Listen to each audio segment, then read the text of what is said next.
Oke, kembali lagi di channel berfiskal.com. Nah, kali ini saya akan menjelaskan diagram benda bebasnya benda bertumpuk.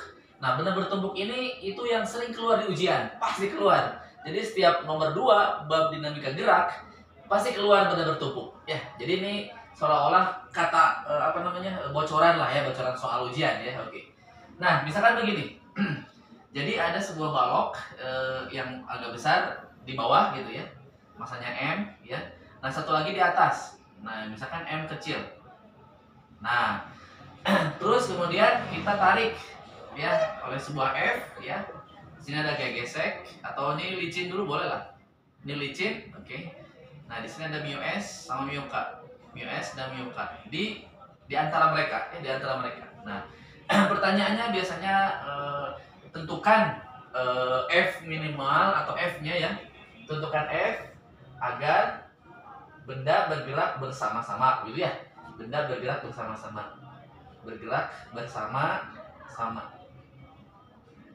Nah, itu pertanyaannya biasanya ada 2. Satu lagi biasanya ditanya percepatan bersamanya tadi. Percepatannya berapa? Nah, seperti itu ya. Nah, seperti itu ya. Nah, jadi langkah pertama teman-teman harus menggambar diagram bebas dari kedua benda. Ingat, kedua benda karena ini bendanya 2 ya. Jadi masing-masing benda teman-teman pisahkan diagram bebasnya. Pertama, benda 1 ya yang kecil.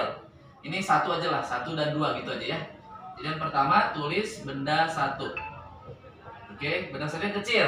Nah, berarti apa aja diagram bebasnya seperti ini. Ini ada gaya normal, berarti N akibat permukaan dari si benda M, ya N1 misalnya N1. Kemudian ada apa lagi? Ada beratnya, ada W1 atau M1 dikali G. Nah, vektor sini. Kemudian apa lagi? Nah, kemudian karena dia bergerak bersama-sama, ingat kata kuncinya, bergerak bersama-sama. Ini biasanya pada salah ya di ujian. Bergerak bersama-sama ini ada kata kunci. Bersama-sama ini teman-teman ya, hati-hati. Nih. Kalau bersama-sama berarti apa kata kuncinya? Percepatannya sama, ingat ya. A-nya sama. Jadi A1 sama dengan A2 sama dengan A. Ini kata kunci untuk mengerjakan ini ya. Itu. Ya. Oke. Kemudian berarti kita tulis percepatannya itu A saja. Nah, kalau dia geraknya ke sana, kemudian ini ada kontak teman-teman. M1 dan M2 itu saling berkontakan. Nah, kemudian benda satunya diam. Kalau diam biasanya gaya geseknya apa? Statis atau kinetik. Nah, kalau diam itu adalah diam itu statis. Ya, ingat. Jadi kalau bendanya diam, gaya geseknya itu pakai yang statis. Statis. Oke, paham ya? Nah, berarti kalau dia bergerak, kalau benda yang satunya bergerak, kira-kira kalau ditarik ke sini geraknya kemana? Akan ke kiri, teman-teman. Jadi benda yang satu yang kecil tadi ya, benda yang M ini itu geraknya bakal ke kiri, geraknya kalau dia bergeser. Tetapi dia tidak bergeser karena diam tadi. Artinya apa? Artinya gaya geseknya itu harus melawan dari perubahan gerak ini. Kan dia benda yang kecil tadi yang M ini supaya tidak bergerak ke kiri berarti harus dilawan. Nah, berarti ini adalah gaya geseknya. Nah, begini. Jadi ini F geseknya adalah kemana? Ke kanan. Ya, berarti gaya geseknya kemana, teman-teman? Ke kanan. Nah, berarti ada gaya gesek ke sini. Nah, begini. Jadi ini adalah F gesek, ya. F gesek 1 atau F1 F12 lah. F gesek 1 terhadap 2 gitu ya. Nah, seperti itu. Oke, nggak ada lagi ya arah ke kiri. Oke.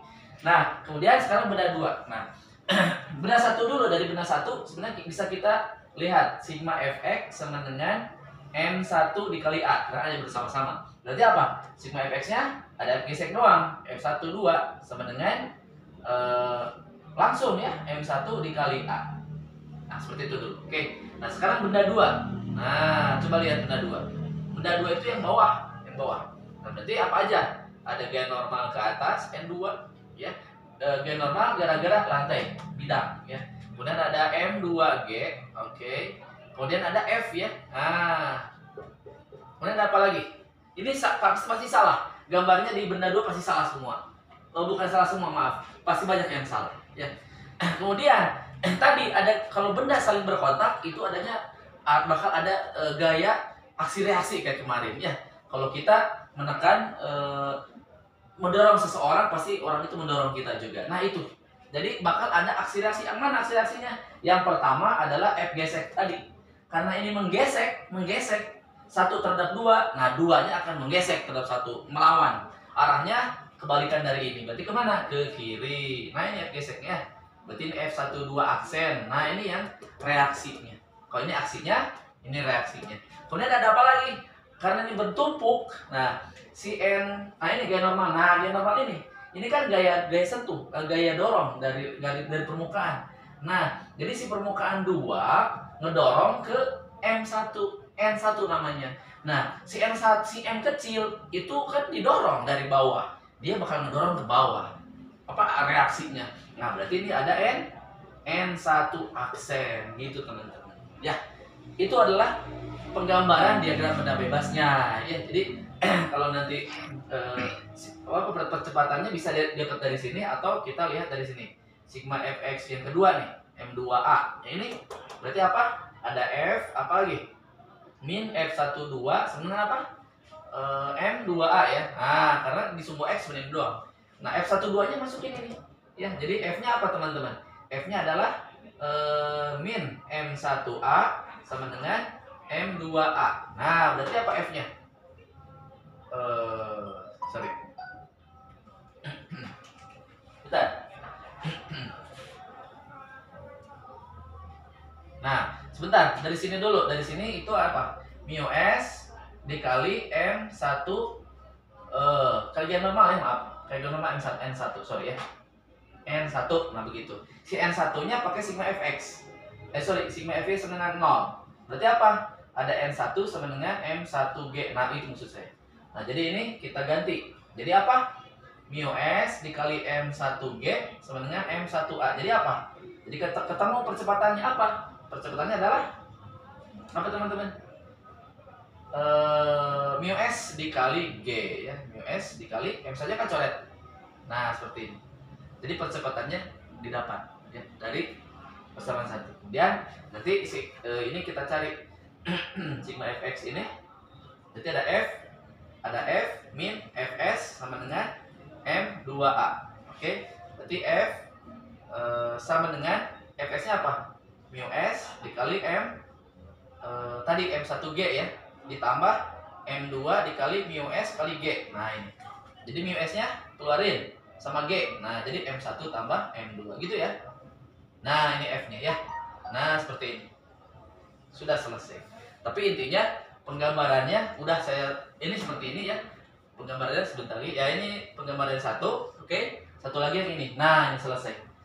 Jadi di ujian teman-teman bakal benar karena udah saya jelasin seperti ini. Benda 1 di benda 2 seperti ini. Oke. Mungkin itu saja untuk pembahasan diagram benda bebas pada benda bertumpuk. Oke. Tetap semangat untuk belajar fisika dasarnya dan sukses di ujiannya nanti. Sampai jumpa. Salam berfisika.com.